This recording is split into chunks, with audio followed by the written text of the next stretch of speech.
ራስን በቃ ከፍ አድርግ አንተ ብቁ ነህ ብሎ ሰው እንዲያስብ ሌላውን እንዳያከብር ከእግዚአብሔር በታች ራሱን እንዳይገዛ ለአባት ለእናት እንዳንገዛ እሺ እንዳን በረከቶቻችን እንዳንቀበል የሚያደርግ ደፋር ትውልድ እንዲፈጠር ሰራ ደፋር ለእግዚአብሔር ጋር ሲናገር ደፋር መንግስት ላይ ሲነሳ ደፋር አመጽ ሲያነሳ ደፋር ትውልድ መፍጠር አንዱ ፖይንት ሙቀት ይሰጣል ሙቀት ዋርም ኢነርጂ የሚባለው ሞቲቬሽን አሁን ሞቲቬሽናል ስፒኪንግ የተጀመረው ከዚህ መንፈስ ነው። በቃ አንተ እኮ ጎበዝ ነህ አንተ እኮ ብርቱ ነህ ምናምን ሰው እንዲህ ሰርቷል ፎቅ ሰርቷል ጓደኛ መኪና ገዝቷል ሰው አውሮፕላን ገዝቷል ቤት ገዝቷል አንተ ተኝተሃል ብሎ አንዳንድ ሀብታም ሆነ የስኬት ልክ የስኬት ጥግ ብሎ ያስባል። ብዙ ተምሮ ብዙ ደረጃ መድረስ ወይም የሆነ የስኬት ጥግ አይደለም። ስኬት በእያንዳንዱ ዕለት ህይወት ውስጥ ሰው ከፈጣሪ ጋር ራሱን አስታርቆ ከእግዚአብሔር ጋር አስታርቆ ከክርስቶስ ጋር አስታርቆ ራሱን ህይወትን በትክክል መምራት ከጀመረ ያ አንዱ ስኬት። ጌታ ቢፈቅድ ብንኖር ይህን ወይም ያንን እናደርጋለን ማለት ይገባቸዋል። ክርስቲያን ሰው ክርስቶስን የሚያውቅ ሰው የተጠራ ሰው ተጠርቻለሁ ክርስቶስን አውቃለሁ ለብሻለሁ አምኛለሁ ነፍሴ መዳን አግኝቻለሁ የሚል ሰው ፍቃዱ ሁሉ ለእግዚአብሔር አሳልፎ ነው የሚሰጠው። በዓላማ ለእግዚአብሔር ዓላማ የተፈጠረ ሰው ሁሉንም ፍቃድ ለእግዚአብሔር አሳልፎ መቀመጠ በእግዚአብሔር ፍቃድ ነው። መነሳተ በእግዚአብሔር ፍቃድ ነው። መኖሬ በእግዚአብሔር ፍቃድ ነው። ደሃም ሆነ በእግዚአብሔር ፍቃድ ነው። ሀብታም ሆነ በእግዚአብሔር ፍቃድ ነው። ሱፐርናቹራል ፐርሰፕሽን ነው። ከተፈጥሮ በላይ የሆነ ግንዛቤ ማግኘት አለበት። አንድ ሰው ተፈጥሮ ከሰጠው በላይ የሆነ ግንዛቤ በውስጣችን የሚቃይል ስላለ ያንን መጠቀም አለብን የሚል ትምህርት አላቸው። ከሌሎች የተለየ ነው ከሌሎች ሰዎች ከፍ ያለ ነው ብሎ እንዲያስብ ነው የሚያደርገው። ይሄ ብለው ሰው በቃ ምንም ባዶ አየር ይዞ በቃ ዝቅ ብሎ ለመስራት ያለው ተነሳሽነት ራሱ ከፍ አድርጎ ብቻ በባዶ አምሮ ማለት ነው ኢነርጂን ብቻ ሞልቶ ከፍ አድርጎ እንዲቆጥ ሰው ሜዲቴት ሲያደርግ ሲያሰላስል ብቻው ሲሆን ጥልቅ ሰላም ያገኛል። ይሄ ዲፕ ፒስ ያገኛል ብሎ ነው የሚያስቡት።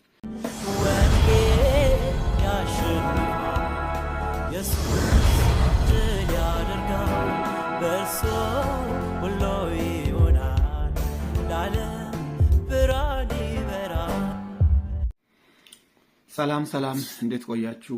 ሁላችሁም በኢየሱስም ሰላም ላችኋለሁ። ባለፈው ሳምንት ስለ ኒው ኤጅ ሙቭመንት በክፍል 4 ላይ ዓላማውም እንደሆነ እንዴት እንደተጀመረና የተወሰኑ ነጥቦችን ለማየት ሞክረናል። ዛሬ የተወሰኑ ከኒው ኤጅ ሙቭመንት ጎሎች ምንድናቸው? ፊውቸር ጎል ፎር ሜዲቴሽን ባለፈው ሳምንት ኦፍ ኮርስ ሜዲቴሽን ፓርት ላይ ነን። ሜዲቴሽን እንዴት ዲፋይን እንደሚደረግና የሱ ዋናው ዓላማዎች ምንድነው የሚለው ነገር በጥቂቱ ለማየት ሞክረናል።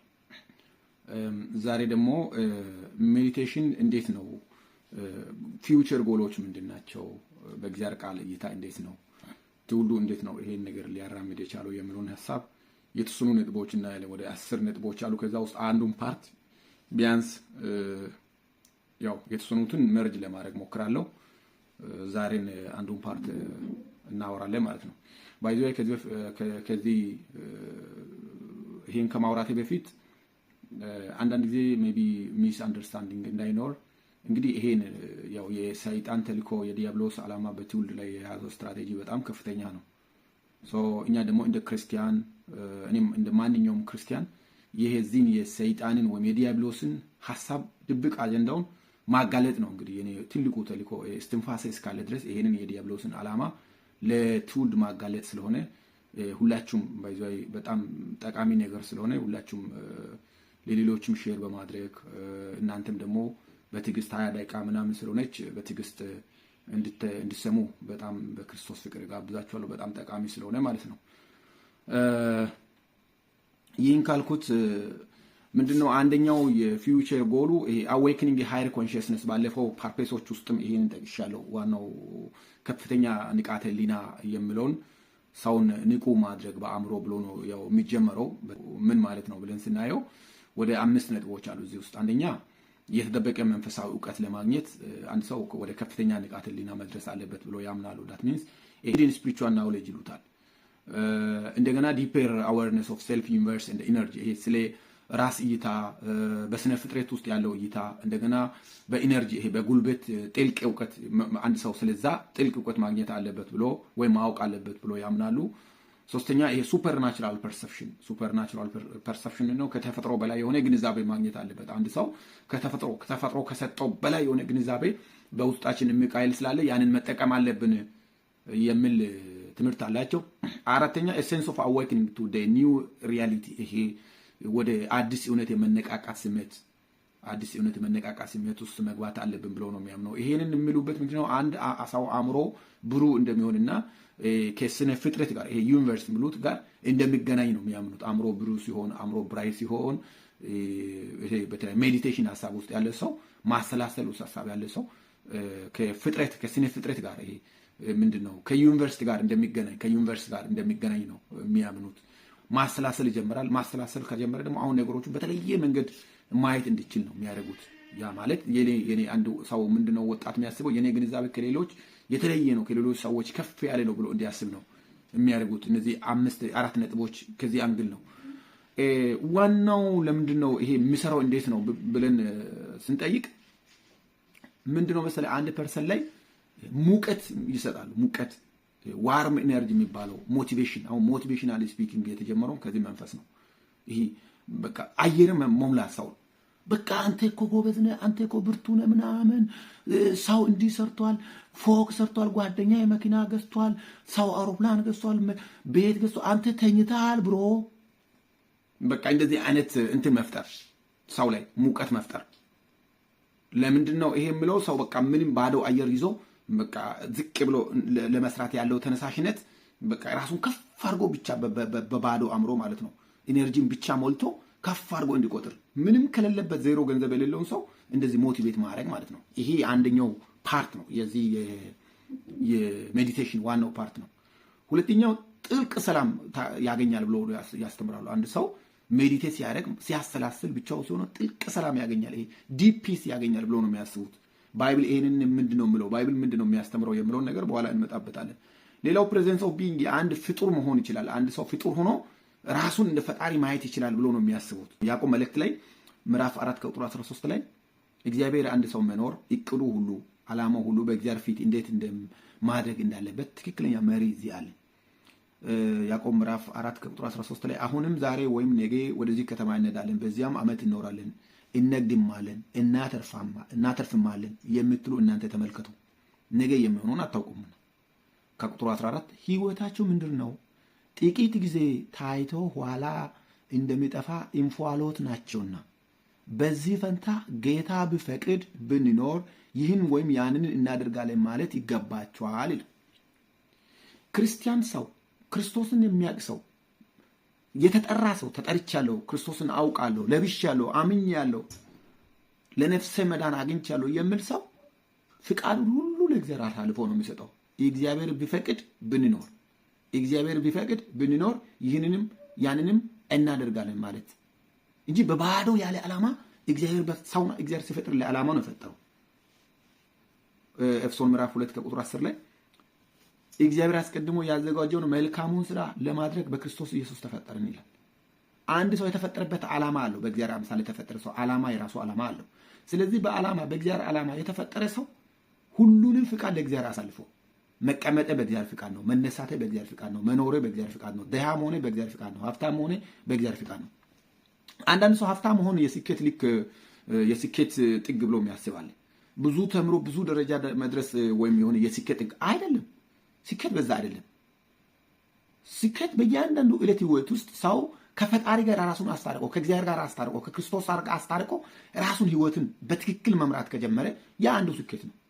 መንፈሱ ሳይረበሽ፣ ነፍሱ ሳይረበሽ፣ ነፍሱ ፈጣሪውን አውቃ እውነተኛ የፈጠረውን ፈጣሪ አውቃ በእግዚአብሔር እርዳታ በእግዚአብሔር ፊት በየቀን እየተመላለሰ ትክክለኛ ኮኔክሽን ከእግዚአብሔር ጋር አድርጎ ከኖረ ያ ለሱ ትልቁ ስኬት ነው። ምክንያቱም እዛ ውስጥ ምን አለ? እግዚአብሔር አለ። እግዚአብሔር ባለበት ምን አለ? ሰላም አለ። ሰላም ባለበት ምን አለ? ፍቅር አለ። ፍቅር ባለበት ምን አለ? ደስታ አለ።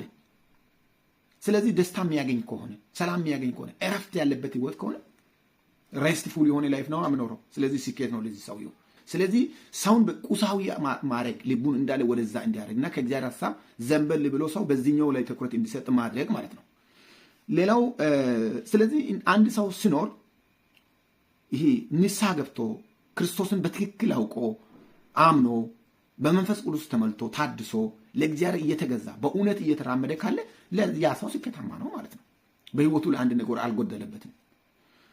ሌላው ፊልጵስዩስ ምዕራፍ 4 ከቁጥር 4 ላይ ከ6 ላይ ጌታ ቅርብ ነው፣ በነገር ሁሉ በጸሎትና በምልጃ ከምስጋና ጋር በእግዚአብሔር ዘንድ ልመናቸውን አስታውቁ እንጂ በአንዳች አትጨነቁ። ከቁጥር 7 አእምሮን ሁሉ የሚያልፍ የእግዚአብሔር ሰላም ልባችሁን ሐሳባችሁን በክርስቶስ ኢየሱስ ይጠብቃል ይላል። አእምሮን ባዶ በማድረግ ሳይሆን አእምሮን ይሄ ሰላም የሚገኘው ይሄ ዲፕ ፒስ የምናገኘው በሜዲቴሽን ሳይሆን የእግዚአብሔር ሰላም አእምሮን ሲያልፍ ብቻ ነው ሰላም የምናገኘው። የእግዚአብሔር ሰላም አእምሮን ካላለፈ የእግዚአብሔር ሰላም በእኛ አእምሮ ውስጥ ካልገባ ሰላም አናገኝም። እረፍት አልባ ህይወት ነው የምንኖረው ማለት ነው። አንደኛ ዮሐንስ መልእክት ላይ ስለዚህ ሰዎችን የዚህ ዓላማ ምንድነው? ሰዎችን ዲሲቭ ማድረግ፣ መንፈሱን ማታለል፣ ሰዎችን ማታለል፣ ልቡን ማታለል፣ ከእግዚአብሔር ዓላማና ከእግዚአብሔር ፍቃድ ወጣ እንድል ዘንበል እንድል ማድረግ ነው። ስለዚህ መንፈስን ሁሉ አትመኑ ይላል አንደኛ ዮሐንስ ላይ ምዕራፍ 4 ቁጥር 1 ላይ ወዳጆች ሆይ መንፈስ ሁሉ አትመኑ፣ ነገር ግን መናፍስት ከእግዚአብሔር ሆኖ እንደሆነ መርምሩ፣ ብዙዎች ሐሰተኞች ነቢያት ወደ ዓለም መጥተዋል። እዚህ ደግሞ አንድ ፖይንት አለ። ይሄ ያልሆነው ነገር ሰውን አሜን ማሰኘት። አሁን 90% ህዝብ አሁን በሄደበት ሁሉ አሜን ምን አሜን፣ እንዴት ይሆናል? አሜን፣ አሜሪካ ትሄዳለህ? አሜን፣ ምናምን ትሆናለህ? አሜን።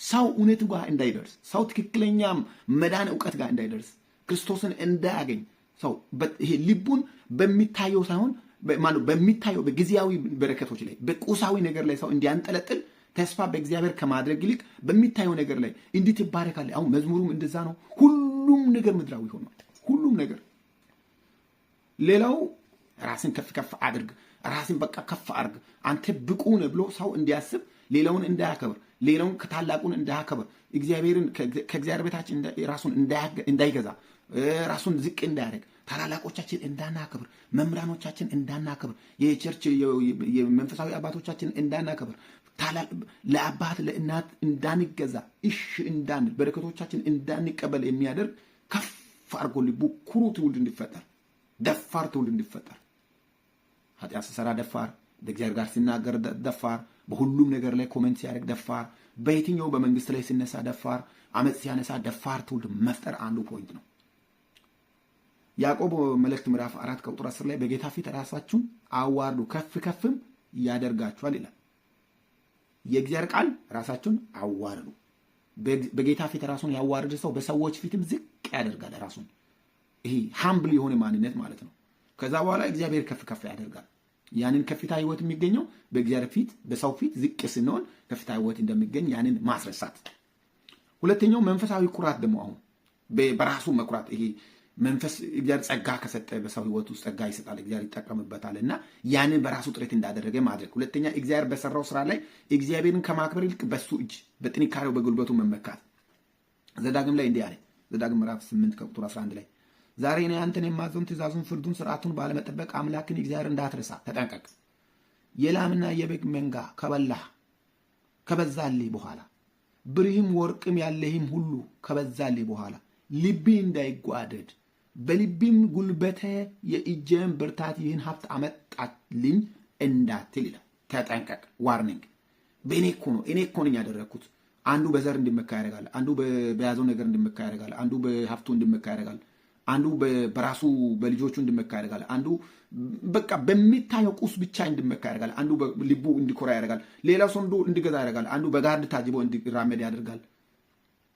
እሱ ታዲያ ክርስቶስን የሚከተል ከሆነ ክርስቶስ ለሱ ጠበቃው ከሆነ ምንድነው ጊዜያዊ ጋርድ የሚያስፈልገው? መሳሪያ መልአክ ይጠብቃል ይላል።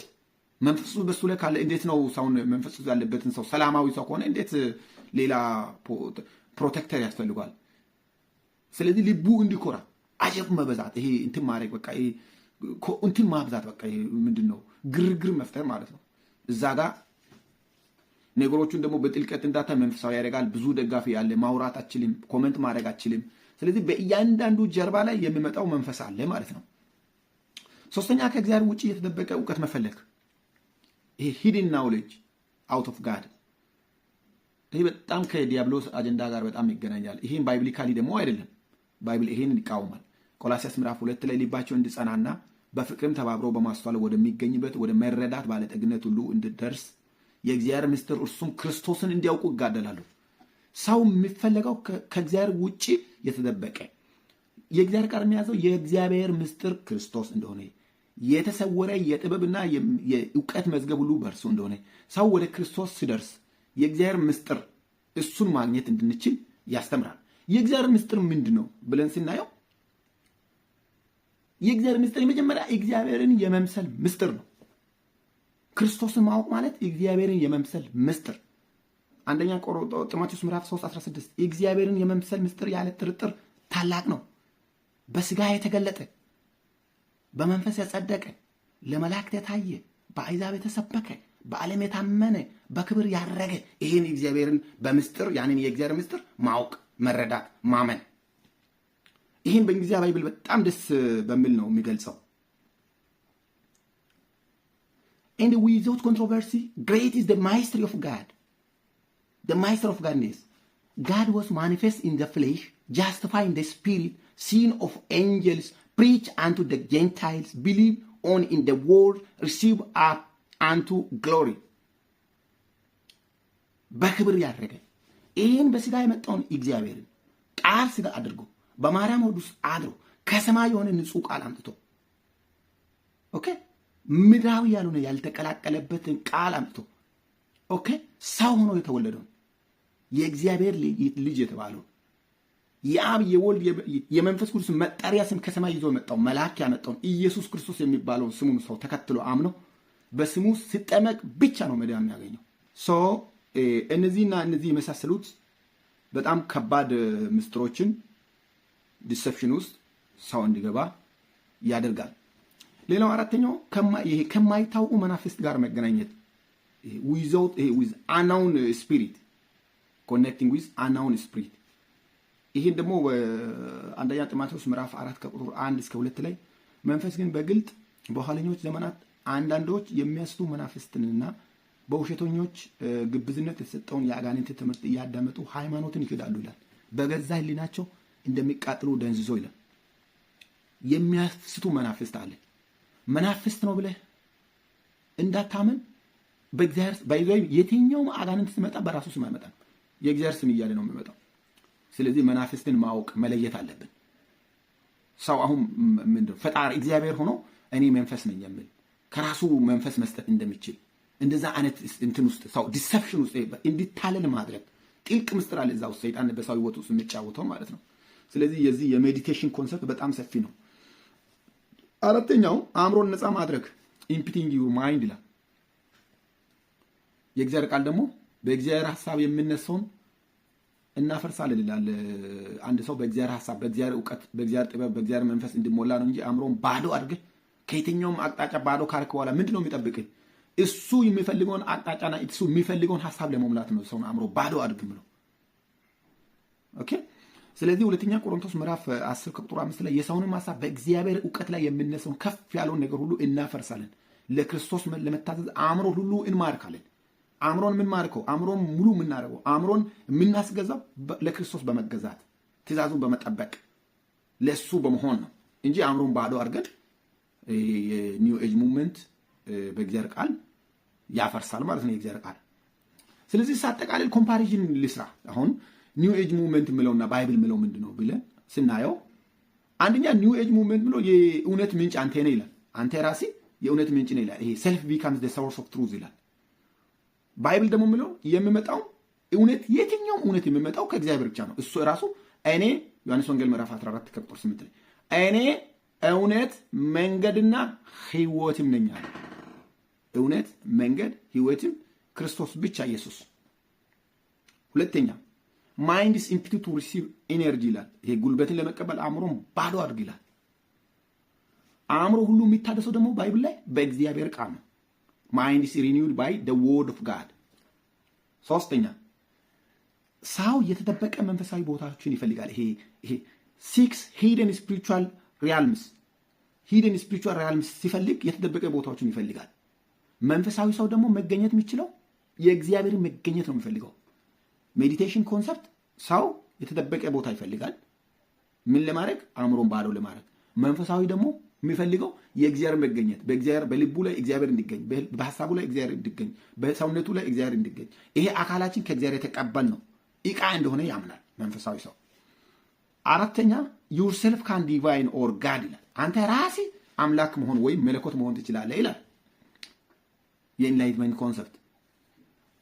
ባይብል ደግሞ እሱ ብቻውን አምላክ እንደሆነ ከሱ ውጭ በፊትም በኋላም አምላክ እንደሌለ ያስተምራል። ኢሳይያስ 43:10 ላይ፣ ኢሳይያስ 44:24 ላይ፣ ሁሉም ቦታ ላይ አንደኛ ቆሮንቶስ 8:6 ላይ ስለ አንድ አምላክ ብቻውን ገዢ እንደሆነ ያስተምራል። ባለፈው ቪዲዮ ላይ ሰርች ያለው በዚህ ጉዳይ ላይ። ሌላው ኮኔክት ዊዝ ዘ ዩኒቨርስ ይላል ኒው ኤጅ ሙቭመንት። ከአጽናፈ ሰማይ ወይም ከፍጥረት ዓለም ጋር ኃይልን ተገናኝ ይላል። የእግዚአብሔር ቃል ደግሞ መንፈስ ጋር ከመንፈስ ቅዱስ ጋር እንድትገናኝ መንፈስ ቅዱስ በአንተ እንዲወርድ ስጋ በለበሰ ሁሉ ላይ ከመንፈስህ አፈሳለሁ ይላል ዮኤል ላይ። ሌላው ኖ ሲን ኖ ጃጅመንት ይላል። ኃጢአት የለም ፍርድ የለም ይላል ኒው ኤጅ ሙቭመንት። በዚህ ላይ ደግሞ ባይብል ምንድነው ብለው ኃጢአት አለ ግን ለኃጢአት ሶሉሽን እንዳለ ንስሐ አለ። ንስሐ ስትገባ በእግዚአብሔር ፊት ራስን ስታዋረድ መልስ አለ ይላል። ስለዚህ እነዚህን የመሳሰሉ ነገሮች ከእግዚአብሔር ቃል ውጪ ስለሆኑ እንግዲህ ቀጥሎ ባለው ቪዲዮ ላይ ይሄ በጣም ሰፊ ኮንተንት ነው። ሌላው ግሎባል ምንድነው ፊውቸር ምንድነው የሚለው ነገር በቀጣይ ቪዲዮ መጣለው። እንግዲህ ፊውቸር ጎሎች የሜዲቴሽን ሐሳቦች ምንድናቸው የሚለውን ትውልድ ላይ ምን ይሰራል፣ ዋናው ዓላማ ታርጌት ፖይንቶች ምንድናቸው የሚሉ ነገር ቀጣይ ላይ አወራለሁ። ተባረኩ።